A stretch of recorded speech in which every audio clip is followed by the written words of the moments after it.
I never believed in second chances until that night at the Blue Moon Jazz Club. At 59, my life had become as predictable as my signature soufflé. Precise timing, controlled temperature, no room for error. After 15 years of running Anaheim's most acclaimed restaurant, I thought I'd tasted everything life had to offer. That Tuesday evening in October, exhaustion finally drove me from my kitchen into the cool autumn air, seeking something I couldn't name. The Blue Moon sat tucked between a vintage bookstore and an art gallery on Harbor Boulevard, its neon sign flickering like a lighthouse for lost souls. I'd passed it countless times but never ventured inside. Tonight felt different. The saxophone's melancholy cry drifted through the half-open door, pulling me forward. Inside, amber light danced across weathered brick walls lined with black and white photographs of jazz legends. Small tables dotted the intimate space, each crowned with a single flickering candle. The quartet on stage owned the room, trumpet, bass, piano, and that haunting saxophone weaving stories in the smoky air. I claimed a corner table, ordered a whiskey neat, and let the music wash over my tired shoulders. For the first time in months, I wasn't calculating food costs or training new staff. I was simply Elena Griffin, anonymous patron in a dimly lit jazz club. That's when she walked in. Blonde hair caught the stage lights as she moved with unconscious grace between the tables. Even in jeans and a simple black blouse, she commanded attention.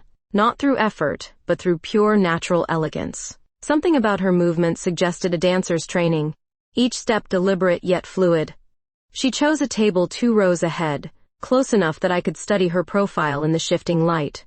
High cheekbones, full lips that curved slightly upward even in repose. When she turned her head, I caught a glimpse of warm brown eyes reflecting the candle's flame. The band launched into Autumn Leaves, and something magical happened.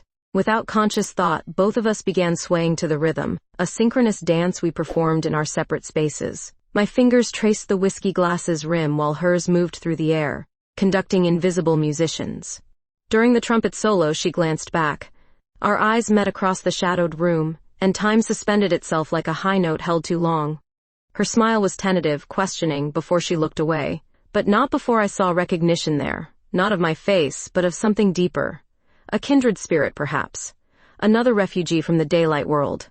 The spell broke when the song ended, applause rippling through the audience. She turned forward again, leaving me with racing pulse and sweating palms, sensations I'd forgotten could exist outside my restaurant's blazing kitchen. I signaled for another whiskey. During intermission, as conversations buzzed around us like summer insects, I made a decision that would change everything. Rising from my table, I approached her with the same confidence I brought to a food critic's table. "Excuse me," I said, my voice steadier than I felt. "I couldn't help noticing how beautifully you moved to the music." She looked up, those brown eyes even warmer up close. "Thank you. I'm a dancer, actually. Contemporary. I'm Elena." I extended my hand. "Skylar." Her handshake was firm, lingering a heartbeat longer than necessary. "Mind if I join you? That corner table makes me feel like I'm hiding." Her smile bloomed fully now. "Please do." As I settled into the chair across from Skylar, the second set began with a sultry rendition that seemed to cocoon our corner in intimacy. The flickering candlelight painted her features in warm gold, making her blonde hair appear almost ethereal. "So you're a chef," she said, not asking but stating, as if she'd already deduced this from some invisible clue. "How did you know?" Her eyes sparkled with mischief. "Your hands. The way you held that whiskey glass, precise, controlled. Plus there's flour under your nails." I glanced down, embarrassed. Even after scrubbing, traces of my trade lingered. Occupational hazard. "I run Lumiere downtown." "The Michelin-starred place?" Her eyebrows rose. "Damn. I've wanted to eat there for years but could never justify the expense." "And you dance?" "Contemporary, mostly. Some ballet foundation. I perform with the Anaheim Dance Collective." She paused, studying my face. "You have incredible bone structure, very photogenic." The compliment caught me off guard.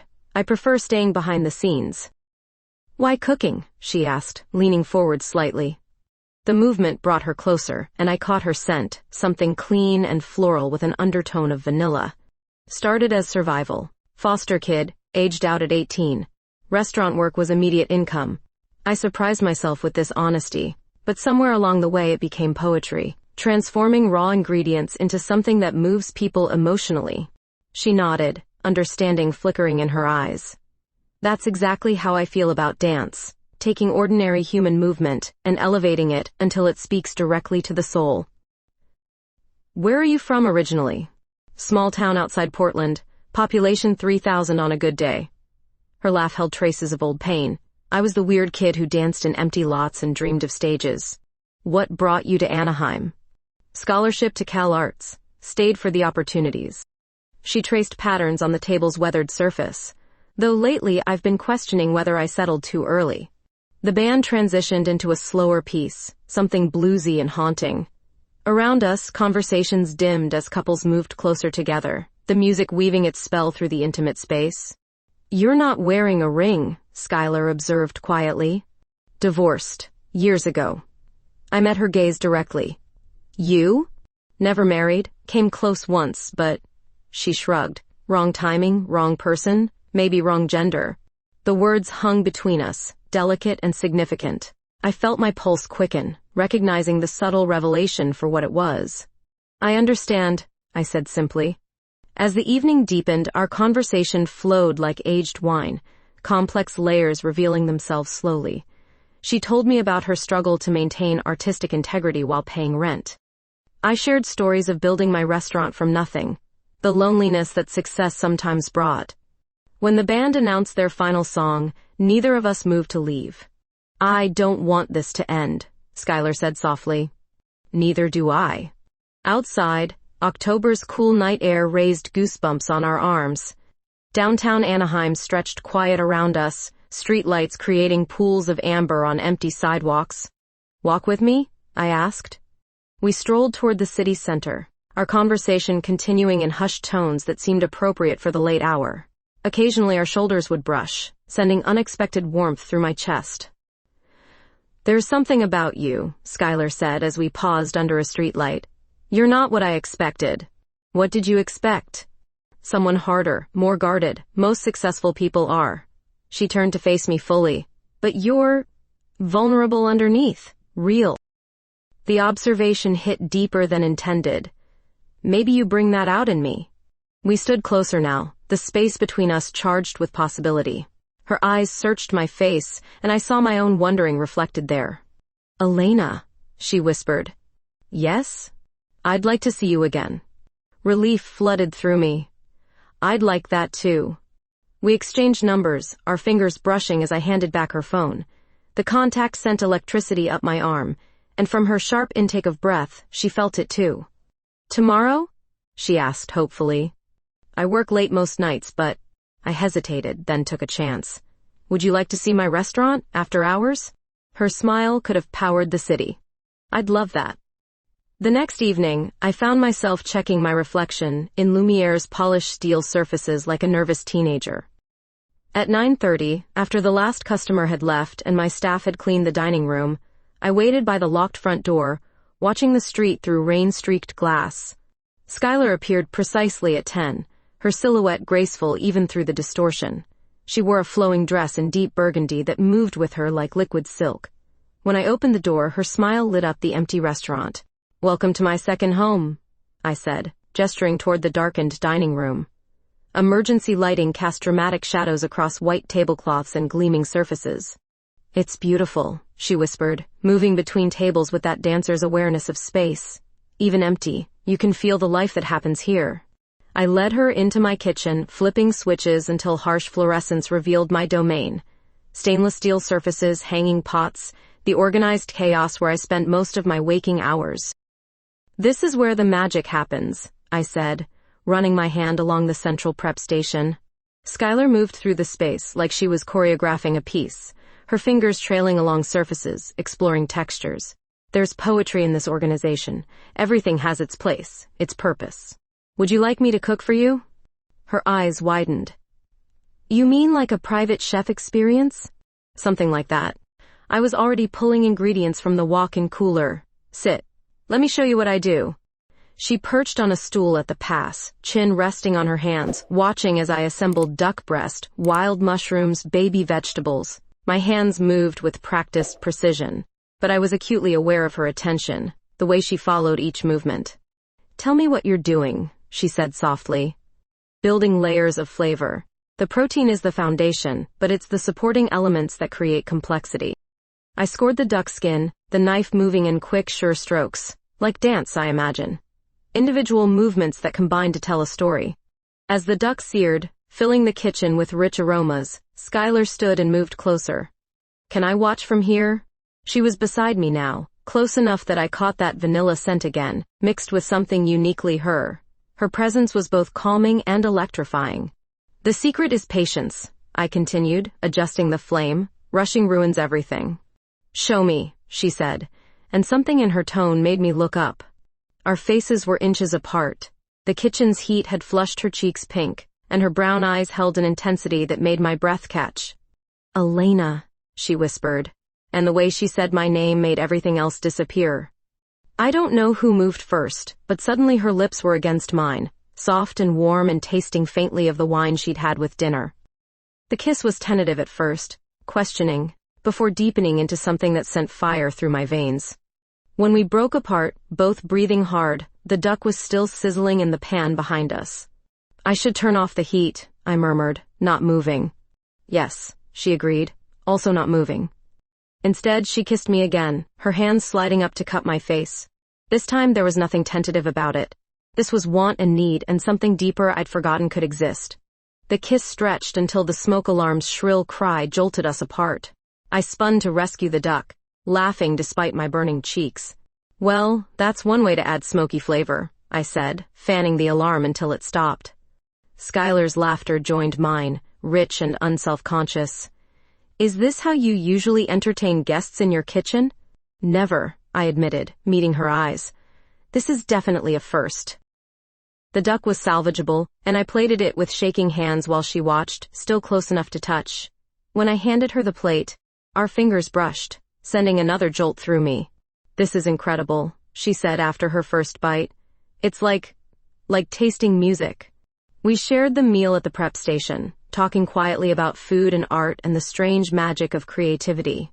But underneath the conversation ran a current of electricity, every glance an accidental touch charged with possibility. "Dance for me," I said impulsively as she finished eating. "Here?" She glanced around the kitchen. "Please. I want to see how you move in my space." She stood, smoothing her dress, then began to move. Even without music, her body found rhythm in the kitchen's quiet hum, the refrigerator's gentle vibration, the distant street sounds. She used the prep station as a bar, the open space as her stage. Watching her was like seeing my familiar kitchen transformed into something magical. She made the utilitarian beautiful, turning my world of steel and fire into a stage for poetry. When she finished, we were both breathing hard again, the air between us charged with unspoken desire. "Elena," she said, stepping closer. "Yes? I want to know what happens next." 2 days later, Skylar led me through the heavy doors of her dance studio. The converted warehouse space stretched before us, polished floors, mirrored walls reflecting infinite versions of ourselves, bears running along the perimeter like silent sentries. "This is where I spend most of my waking hours," she said, kicking off her shoes. The afternoon light streaming through tall windows painted golden rectangles across the floor. "It's not as glamorous as a Michelin-starred kitchen." "It's honest," I said, watching her move to the sound system. "There's beauty in spaces dedicated to craft." She queued up something piano-heavy and ethereal, then moved to the center of the room. "I want to show you what I'm working on. It's personal." The music began, and Skylar transformed. Gone was the confident woman from the jazz club, replaced by something raw and vulnerable. Her movements told a story of longing, of reaching for something just beyond grasp. Every gesture spoke of isolation, of walls built too high. I stood transfixed, seeing myself reflected in her art. The loneliness, the armor of success, the yearning for connection that career achievements couldn't fill. When the piece ended, she stood breathing hard, sweat gleaming on her skin. "It's about barriers we build to protect ourselves." "It's beautiful," I whispered, "and heartbreaking." She moved closer, studying my face in the mirror behind me. "You understand it. More than I'd like to admit." I turned to face her directly. I've spent 15 years building walls with every successful review, every award. Success became my shelter. From what? Intimacy. Vulnerability. The risk of letting someone close enough to hurt me again. Skylar reached up, her fingers tracing my jawline with feather-light touch. What changed? You. The word came out barely audible. Something about you makes me want to tear down everything I've built. The kiss this time was different, slower, deeper, full of questions and promises. Her hands tangled in my hair as I pulled her closer, both of us desperate to close the space that had existed between us for too long. Elena, she breathed against my lips. Are you sure about this? Instead of answering with words, I kissed her again, pouring everything I couldn't say into the contact. My hands found the hem of her practice top, and she lifted her arms to help me remove it, her eyes never leaving mine. The afternoon light painted patterns across her skin as we sank to the studio floor, the polished wood warm beneath us. Our movements were tentative at first, learning each other's rhythms, but soon became a dance older than any choreography. Her touch was electricity and silk, hands that knew how to command her body now learning to command mine. I traced the lines of muscle beneath her skin, marveling at the strength hidden in such graceful form. When she gasped my name, the sound echoed off the mirrored walls, surrounding us with our own desire. The world narrowed to this moment, this woman, the way she moved beneath me like poetry given form. Time suspended itself as we found our rhythm, two souls finally synchronizing after years of dancing alone. Afterward, we lay intertwined on the warm floor, watching dust motes dance in the slanted light. Her head rested on my shoulder, our breathing gradually returning to normal. I never imagined, she murmured against my collarbone. What? That it could feel like this, like coming home and flying away at the same time. I stroked her hair, still processing what had happened between us. At 59, I'd thought I knew all the ways a heart could break open. I was wrong. Skylar, I began, then stopped. How do you tell someone they've just changed your entire world? She lifted her head to look at me, those warm brown eyes serious now. What are you thinking? That I'm terrified, I admitted, and exhilarated, and completely out of my depth. Good, she said, smiling. That means it matters. As the afternoon stretched toward evening, we talked with the intimacy of new lovers, sharing fears and fragments of our histories. She told me about failed relationships, the difficulty of finding someone who understood the demands of artistic life. I confessed my own romantic disasters, the way success had isolated me from genuine connection. I want to know everything about you, she said, tracing lazy patterns on my skin. That could take a while. I've got time.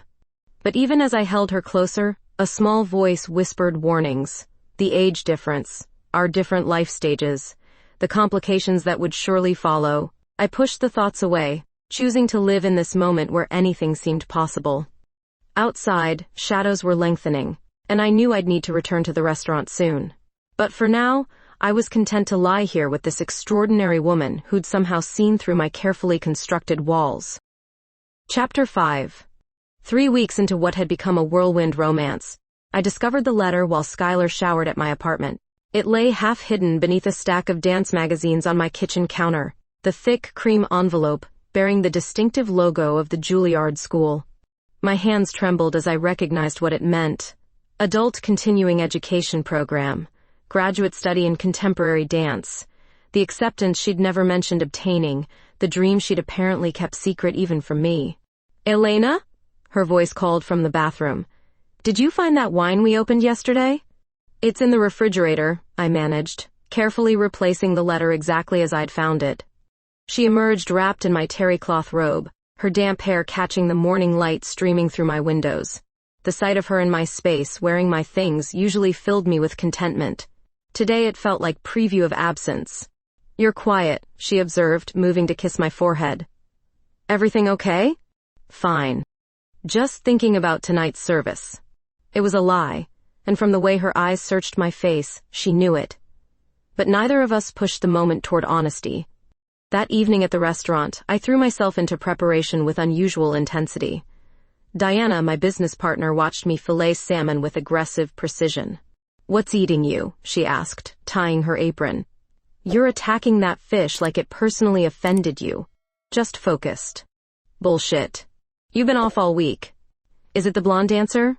I set down my knife. Diana had known me too long for pretense. She got accepted to Juilliard. That's good news, isn't it? Why do you look like someone died? It's in New York. 2-year program. Diana's expression softened with understanding. Have you talked about it? She hasn't told me yet. Maybe there's a reason for that. Through service, I moved through familiar motions while my mind raced. Skylar at Juilliard, surrounded by younger artists, pursuing dreams she deferred for practical concerns. The image both thrilled and terrified me. She arrived near closing, as had become her habit, settling at the bar with a glass of our house wine. Usually her presence calmed me. Tonight it felt like countdown to goodbye. Rough night? She asked when I finally joined her. Busy. I poured myself a whiskey, needing the burn. Skylar, we need to talk. Something in my tone made her straighten. That sounds ominous. When were you planning to tell me about Juilliard? The wine glass froze halfway to her lips. Color drained from her cheeks as she set it down carefully. How did you... The letter was on my counter this morning. I didn't mean to see it, but I did. Silence stretched between us, heavy with unspoken tensions. Around us, my staff cleaned and reset tables, their movements suddenly too loud in the quiet space. I was going to tell you, she said finally. I didn't know how. When do you leave? Classes start in January. If I go. If? The word came out sharper than intended. This is Juilliard, Skylar. It's what you've always wanted. Is it? Her eyes flashed with sudden anger. How do you know what I want? Maybe what I want has changed. Don't. I stood abruptly, pacing behind the bar.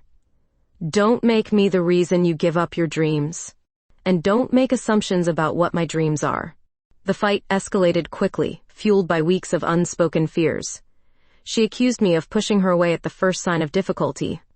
I accused her of using me as an excuse to avoid risk. We said things designed to wound, words that couldn't be taken back once spoken. Maybe this was a mistake, she said finally, her voice cold. Maybe we're just too different. Maybe we are. She left without another word, the restaurant door chiming her exit like a funeral bell. I finished the whiskey and poured another, sitting alone in my empty restaurant as the cleaning crew finished around me. Diana appeared beside me, concern etched in her weathered features. You're an idiot, she said, not unkindly. Thank you for the professional assessment. She's scared, Elena. And so are you. That woman loves you, anyone with eyes can see it. Love isn't enough sometimes. Bullshit. Love is the only thing that matters. Diana poured herself a wine, settling beside me. You think she applied to Juilliard after meeting you? I looked at her sharply. What do you mean? Applications were due months ago. She applied before she knew you existed. Diana's weathered hand patted mine. The question isn't whether she wants to go, it's whether she wants to go without you. The implications of this hit like physical blow. Skylar had dreams before me, plans that predated our connection. Now she faced an impossible choice between her artistic future and our uncertain present. I spent the rest of the night replaying our fight, hearing cruelty in words I'd meant as protection. By morning, I'd nearly convinced myself to call her, to apologize, to find some way forward. Then pride intervened, whispering that maybe distance was safer. Maybe ending things now would spare us both deeper pain later. So I didn't call, and apparently neither did she. 1 week without Skylar felt like a month. I threw myself into work with manic energy, developing new dishes, refining techniques, anything to keep my mind occupied. The irony wasn't lost on me. I was using the very success that had isolated me before to numb this new kind of loneliness. Table 12 wants to send compliments to the chef, my sous chef Maria announced during Thursday's service. They're asking if you'll visit their table. I glanced through the pass at the dining room, spotting a middle-aged couple finishing our tasting menu. Food critics from the Times, based on their careful note-taking. Send Diana, I said, turning back to the grill. I'm busy. This became my pattern, hiding in the kitchen, avoiding the dining room where memories of Skylar lingered. She'd sat at table 6 during her first visit, laughed at the bar where we'd shared late-night conversations. Every space in my restaurant held traces of her presence. Friday brought the review that could make or break our latest seasonal menu. I read it alone in my office before service, hands shaking as I scanned the critic's words. 4 stars. Glowing praise for innovation and technique. Everything I'd worked toward for 15 years. I felt nothing. Diana found me staring at the printed review. The accolades meaningless on the page. You should be celebrating, she said, settling into the chair across from my desk. Should I? Elena, this is huge. 4 stars in the Times could put us on the national map. And then what? More pressure, more hours, more isolation. I tossed the paper aside. What's the point of success if you have no one to share it with? You could share it with her. She's probably halfway to New York by now. Diana's expression grew knowing. Actually, she's not. Marcus mentioned she's been coming to the jazz club every night this week, sitting alone, nursing single drinks, looking miserable. Hope fluttered in my chest before I crushed it. Good for her. Damn it, Elena. Diana's patience finally snapped. You're both being stupid. She's hurting as much as you are. That night's service blurred past in mechanical precision. My hands moved through familiar motions while my mind wandered to a certain dancer sitting alone in a dimly lit club, probably listening to the same songs that had brought us together. Around midnight, as I finished inventory, my phone buzzed with a text from an unknown number. She's here again. Looking like hell. Thought you should know. Marcus. I stared at the message, torn between pride and longing. Part of me wanted to rush to the Blue Moon, to find her and apologize for everything. The larger part whispered warnings about heartbreak, about the inevitable goodbye when January arrived. Saturday brought our busiest service of the month. Reservations booked solid, waiting lists stretching 2 weeks out. I should have felt triumphant. Instead, I felt hollow, going through motions of success without the joy that had once driven me. During the dinner rush, Maria approached with concern creasing her features. Chef, did you want me to send anything to table 14? They've been nursing appetizers for an hour. I glanced through the pass and froze. Skylar sat alone at our corner table, the same spot where she'd watched me cook that first private dinner. She wore a simple black dress, her hair pulled back, revealing the elegant line of her neck. She wasn't eating, just moving food around her plate while staring at nothing. Even from this distance, I could see the shadows under her eyes, the tightness in her shoulders that spoke of sleepless nights. Chef Maria prompted. Send her the duck, I said quietly, the one with wild mushroom reduction, and a bottle of the burgundy she likes. Should I mention it's from you? No. Just, tell her it's on the house. I watched through the pass as Maria delivered the dish and wine. Skylar looked up in surprise, scanning the kitchen window until her eyes found mine. For a moment, we simply stared at each other across the crowded dining room. She lifted her wine glass in a small salute, and something in her expression made my chest tighten. Not quite a smile, but an acknowledgement. A question, maybe. I raised my hand briefly in return before turning away, unable to handle the intensity of her gaze. The rest of service passed in a haze. When I emerged from the kitchen near closing time, her table was empty, the duck barely touched, but beside her plate lay a folded napkin with writing on it. Thank you for dinner, and for everything else. I'm sorry we couldn't find a way to make this work. You deserve happiness, Elena, even if it's not with me. I read the note 3 times, each word cutting deeper than the last. The finality in her tone suggested goodbye, not see you later. She was giving up on us, accepting defeat. Marcus appeared at my elbow, his weathered face sympathetic. She asked me to give you this, he said, handing me a business card. On the back, she'd written December 15th, 8 p.m., Community Center Theater. My final performance before I leave. If you come, you'll understand. December 15th was 2 weeks away. 2 weeks to decide whether I had the courage to watch her say goodbye to everything, including me. I pocketed the card and finished locking up, trying to ignore the voice that whispered this might be my last chance to tell her how I really felt. December 15th arrived gray and cold, winter settling over Anaheim like a heavy blanket.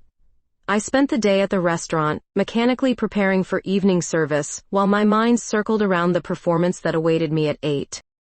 All week, I'd told myself I wouldn't go. Watching her dance one final time before leaving for New York would be torture, salt in wounds that hadn't begun to heal.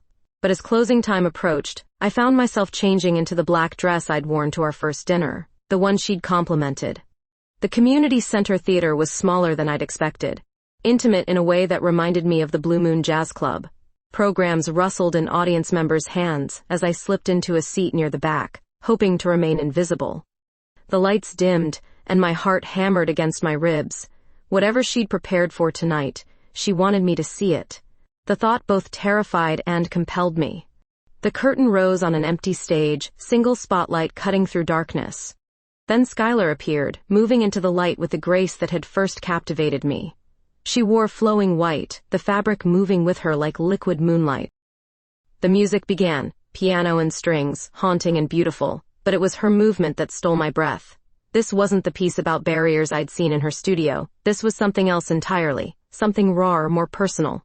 She danced longing made visible, every gesture speaking of love found and lost. Her body told stories my heart recognized, the hesitation of new attraction, the joy of discovery, the agony of separation. This was our story, transformed into art. I watched, transfixed, as she portrayed two souls finding each other across impossible distances. The dance spoke of age and youth, experience and dreams, the painful beauty of connection that defies logic. Every leap and turn was poetry written in motion. Tears slid down my cheeks as she reached the piece's emotional crescendo, her movements desperate and pleading, hands reaching toward empty air as if grasping for something just beyond reach. The pain in her expression was real, drawn from the same well of hurt that had kept me awake these past weeks. As the music built toward its conclusion, something extraordinary happened. Her movements shifted from desperation to acceptance, from reaching outward to drawing inward. The final moments showed a woman choosing herself, choosing her dreams, but carrying love with her like sacred fire. The piece ended with her standing center stage, arms extended not in pleading but in embrace. Of possibility, of change, of futures yet unwritten. The audience erupted in applause, but I remained frozen in my seat, processing what I'd just witnessed. She'd choreographed our entire relationship, our conflict, her choice to leave, and somehow, she'd made it beautiful instead of tragic. During curtain calls, her eyes found mine across the darkened theater. Even from this distance, I saw the question there, the hope she was trying to hide. I rose from my seat, applauding until my palms stung, and watched relief flood her features. As the audience began to disperse, I made my way backstage, following signs toward the dressing rooms. My heart pounded with each step, unsure what I'd say when I faced her. I found her in a narrow hallway, still in costume, but with a robe thrown over the flowing white. She was removing bobby pins from her hair, the golden strands falling around her shoulders. "You came," she said softly, not turning around. I almost didn't. She pivoted to face me, and I saw my own pain reflected in her eyes. "What did you think?" It was magnificent, heartbreaking and beautiful, and I struggled for words. It was us. Yes. She moved closer, and I caught that familiar vanilla scent mixed with stage makeup and effort. Everything I couldn't say with words. "Skylar, about our fight." "Don't." She pressed her fingers to my lips. "I understand why you pushed me away. You were protecting us both from harder goodbyes. But I was wrong. We should have talked, should have found a way." "Should have what? Asked me to give up Juilliard? Asked you to abandon 15 years of building something extraordinary?" Her smile held sadness and wisdom. "Some timing is just wrong, Elena. That doesn't make the love less real." The word love hung between us like a bridge we'd been too afraid to cross before tonight. "I do love you," she continued, her voice barely a whisper. "More than I knew was possible. But I can't ask you to wait 2 years for someone who might come back changed. And I can't ask you to stay when your dreams are calling." We stood in the narrow hallway, theater sounds fading around us, both acknowledging the impossible truth. Love wasn't always enough to overcome circumstance. Sometimes caring meant letting go. "One more night?" she asked, stepping closer until we were breathing the same air. "Before everything changes?" I answered by kissing her, pouring weeks of longing and regret into the contact. She responded immediately, her arms wrapping around my neck as if she could hold this moment forever through sheer will. The kiss deepened, desperate and sweet, tasting of goodbye and hello simultaneously. When we broke apart, both breathless, her eyes were bright with unshed tears. "Your place or mine?" she whispered. "Mine. I want you in my space one more time." We barely spoke during the drive to my apartment, hands clasped across the center console, while city lights blurred past the windows. The silence held weight and promise, acknowledgement that this night would be both ending and beginning. In my bedroom, with moonlight streaming through gauze curtains, we made love with the intensity of last chances. Every touch was memorization, every kiss a seal on memories we'd carry separately into unknown futures. Afterward, as she lay against my shoulder, I traced patterns on her bare skin and tried to memorize the feeling of her heartbeat against mine. "This isn't really goodbye," she murmured into the darkness. "Isn't it?" "No, this is see you later." Maybe years later, but still. I wanted to believe her, wanted to imagine a future where our paths might cross again when timing finally aligned with desire. But I'd lived long enough to know that some chapters end whether you're ready or not. "Promise me something," I said into her hair. "What?" "Don't let fear make your choices. I've done that too much in my life." She lifted her head to look at me, moonlight turning her eyes silver. "Promise me you'll find happiness, even if it's not with me." "I promise." She settled back against my shoulder, and we held each other through the remaining hours until dawn. I woke the next morning to find Skylar standing at my kitchen window, wearing one of my shirts and watching the sunrise paint downtown Anaheim in shades of gold. Coffee brewed on the counter, and she'd somehow found the good pastries I kept hidden for special occasions. "I called in sick today," she said without turning around. "My last day at the studio can wait." Should I feel honored or guilty? She turned, morning light catching in her tousled hair. "Honored. And maybe a little guilty, since I plan to monopolize your entire Sunday." Over breakfast, we talked carefully around the elephant in the room, her departure date now just 3 weeks away. Instead, we discussed safer topics, my menu plans for spring, her favorite New York neighborhoods from past visits. Normal conversation between lovers who weren't about to become strangers. "I have an idea," I said, setting down my coffee cup with sudden decision. "Something insane that might actually be brilliant." Her eyebrows rose. "I'm listening. What if my success didn't have to be stationary? Pop-up restaurants are trending.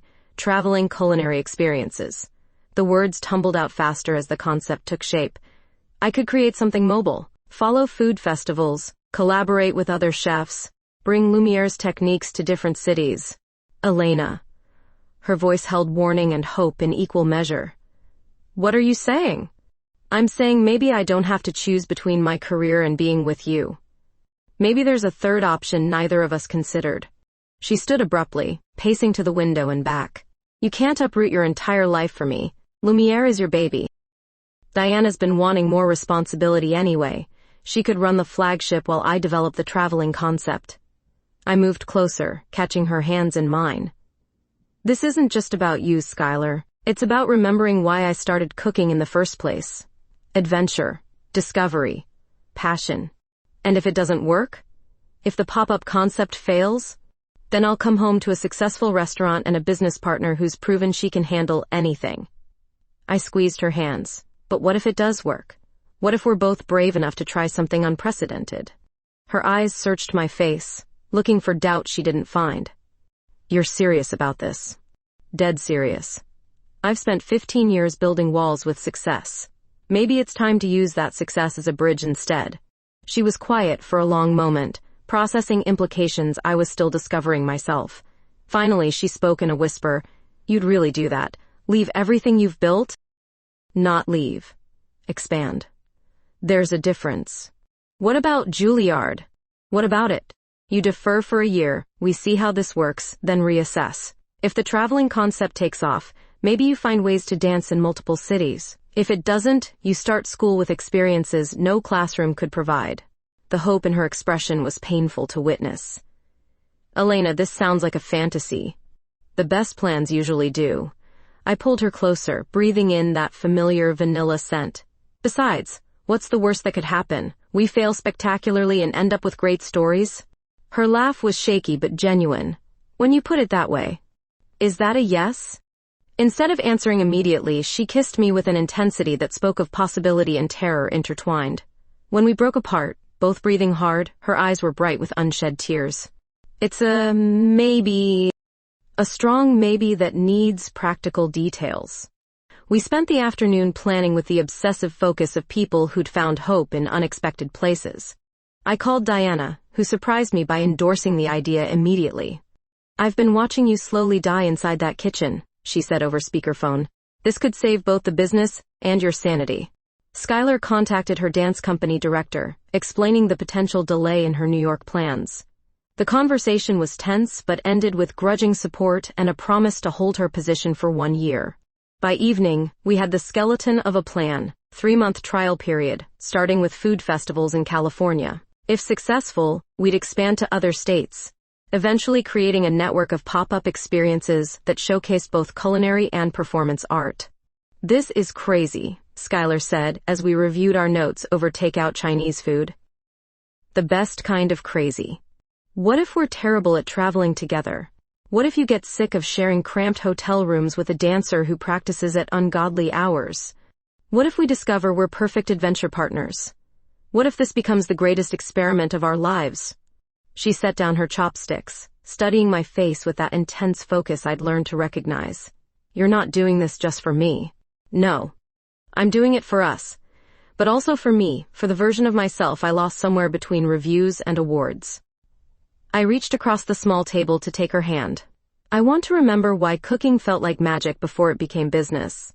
And if I'm awful at the business side, if I can't contribute equally, then you'll learn, or we'll hire help, or we'll fail together, which sounds better than succeeding separately." That night, as we lay in my bed planning logistics and dreaming aloud about cities we'd visit, I felt something I hadn't experienced in years, genuine excitement about the future. Not just contentment or professional satisfaction, but the electric anticipation of unknown adventures shared with someone who mattered. "Elena?" Skylar whispered in the darkness. Thank you." "For what?" "For seeing a different ending to our story. For refusing to accept that love and dreams have to be mutually exclusive." I pulled her closer, marveling at how completely my life had changed in a matter of hours. "Thank you for being worth the risk. Are you scared?" "Terrified and exhilarated, and completely certain that staying safe would be the biggest mistake of my life." She pressed a kiss to my collarbone, her lips warm against my skin. "Then let's be terrified together." 6 months later, I stood in a bustling food festival in Portland, watching steam rise from my mobile kitchen, while the Pacific Northwest's spring air carried the mingled scents of a dozen cuisines. Our pop-up Lumiere on the move had attracted a line that snaked around 3 vendor tents. "Chef, table 7 wants to know if you take requests," Maria called from the service window. She'd insisted on joining our traveling experiment, claiming Anaheim had gotten boring without me terrorizing the kitchen staff. "Depends on the request," I replied, plating duck confit with hands that no longer shook from nerves but from pure adrenaline.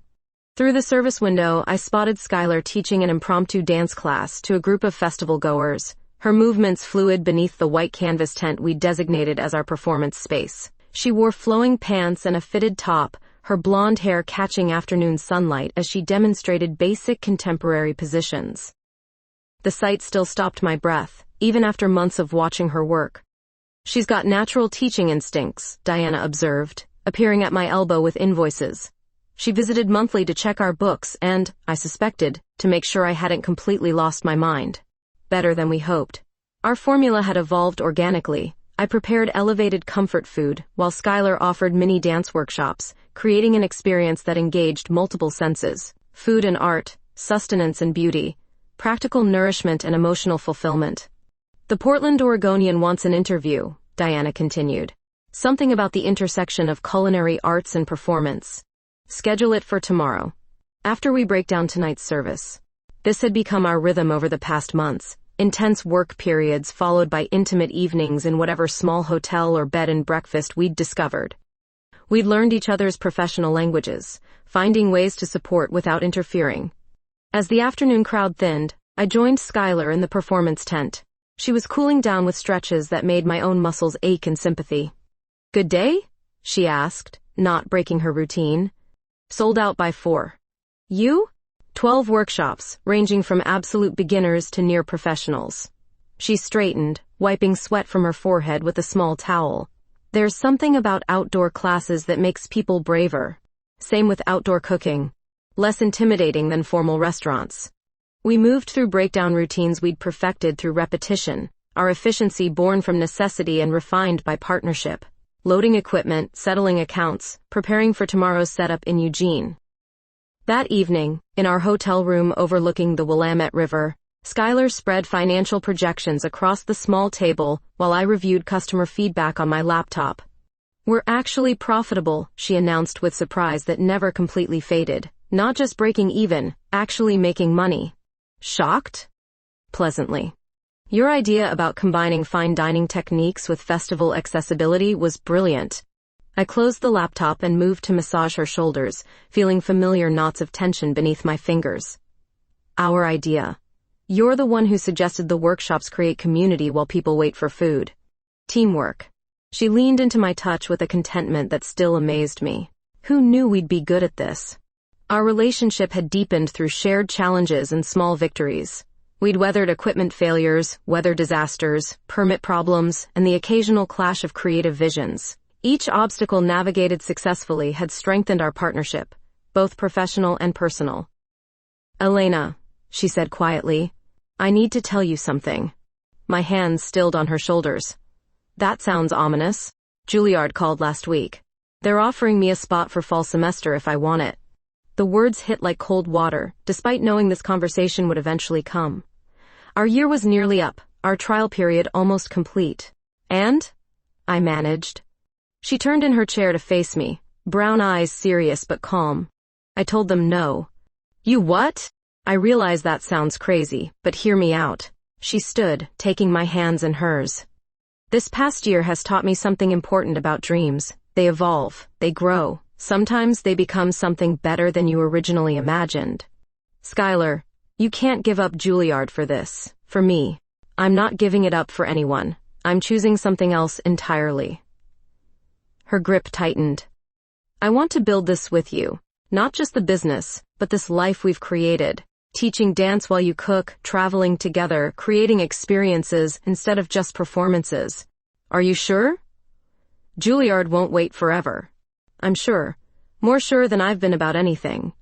She stepped closer, and I caught that familiar vanilla scent mixed with the day's work. But I have a proposal. I'm listening. Let's make this permanent. Real partnership, not just trial period. Her voice dropped to a whisper. Marry me, Elena. The words hung in the small hotel room like music waiting to be completed.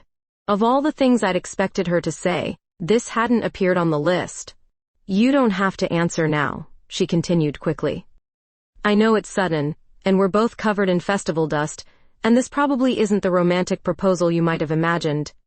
I silenced her by kissing her thoroughly, tasting laughter and surprise on her lips. When we broke apart, both breathing hard, she searched my face with hopeful uncertainty. Yes, I said simply. Yes? Yes to marriage. Yes to permanent partnership. Yes to building something unprecedented together. I rested my forehead against hers.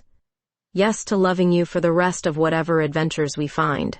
Her smile could have powered the entire Pacific Northwest, even if we end up flat broke, living in our food truck. Especially then.